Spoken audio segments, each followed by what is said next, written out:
Okay, this is another story, but it's not with the characters from the first several stories that I read.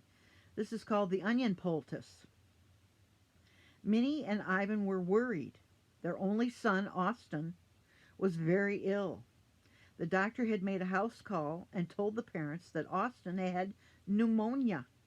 It was very bad and there was no medicine to cure him. It was 1923 and medicine to cure pneumonia was very hard to get and very, very expensive. The doctor told Minnie and Ivan that he had done all he could for Austin.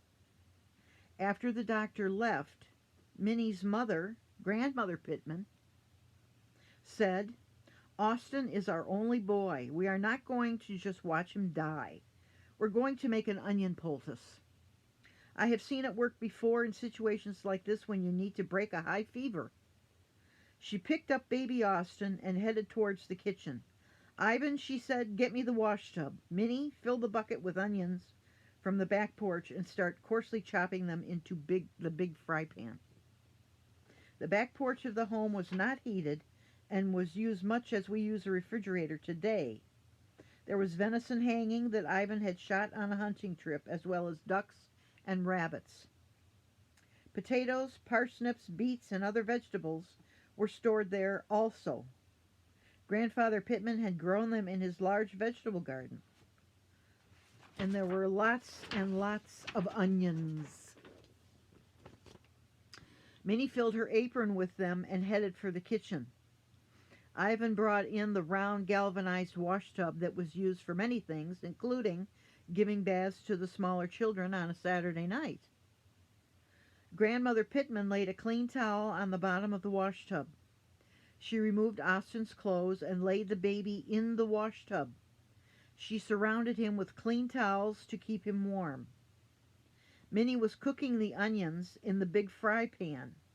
When the onions were just beginning to get limp and warm in the pan, just warm enough to be giving off their medicinal properties, yet not too hot to the touch, Grandmother Pittman poured them over the baby in the wash tub. She tucked the onions next to the baby's skin, holding them in place with the clean towels. Keep chopping, Minnie, she said. We're going to need lots more onions. When the first batch of onions was cooled, a new batch was put on top of the old onions. After a while, they noticed that baby Austin wasn't fussing as much. In fact, he looked better. They checked his temperature, which had been quite high. It was down. His temperature was almost normal. In fact, baby Austin fell asleep. Thank God, exclaimed Ivan. And Minnie said, and thank Grandmother Pittman. Baby Austin recovered from pneumonia and lived to the age of 80. This is a story about my uncle, Austin. And this is a true story about what happened to him when he was a child.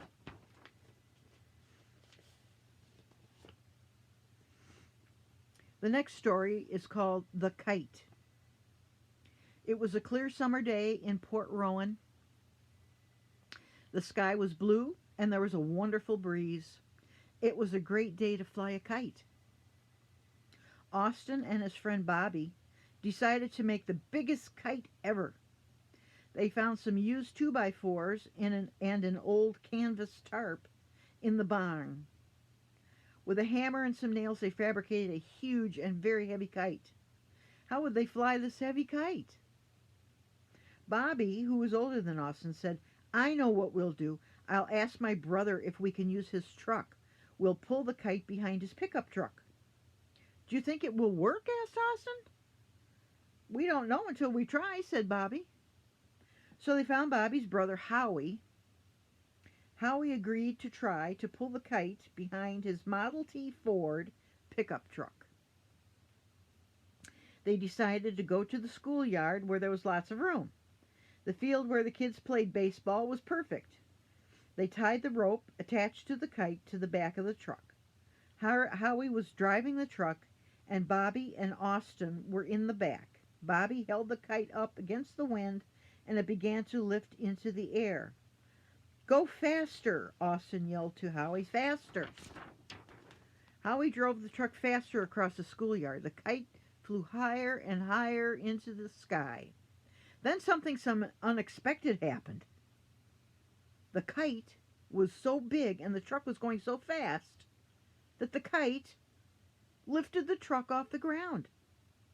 Jeepers, we're flying, exclaimed Austin. What fun! The truck was off the ground for 10 or 15 seconds. Wow, I'd better slow down, said Howie. I don't want to damage my truck.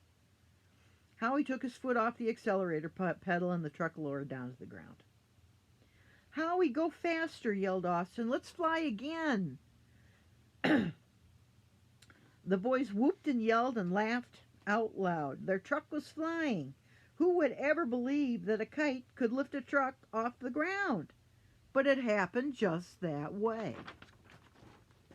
Yep, I remember my Uncle Austin, telling me that story.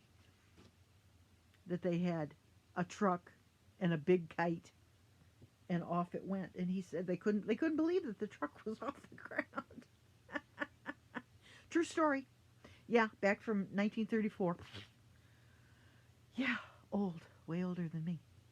Okay, next one. I got another one.